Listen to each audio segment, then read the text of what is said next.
56వ కీర్తన.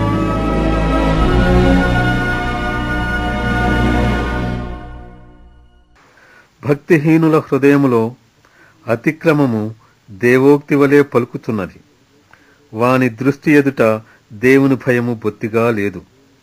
వాని దోషము బయలుపడి అసహ్యముగా కనపడు వరకు అది వాని దృష్టి ఎదుట వాని ముఖస్థుతి చేయుచున్నది.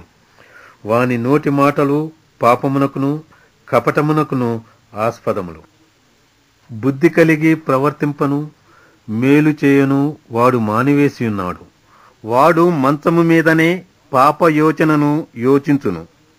వాడు కాని నడతలు నడుచువాడు. చెడుతనము వానికి అసహ్యము కాదు. యెహోవా, నీ కృప ఆకాశమునంటుతున్నది. నీ సత్య సంధత్వము అంతరిక్షమునంటుతున్నది. నీ నీతి దేవుని పర్వతములతో సమానము. నీ న్యాయవిధులు మహాగాధములు. యెహోవా, నరులను జంతువులను రక్షించువాడవు నీవే. దేవా, నీ కృప ఎంతో అమూల్యమైనది.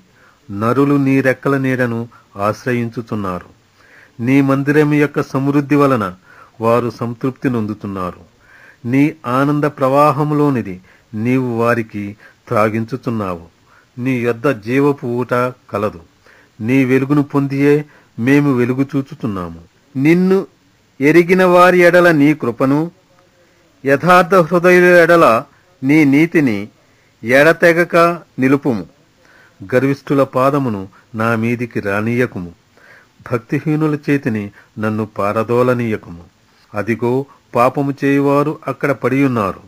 లేవకుండా వారు పడద్రోయబడి ఉన్నారు.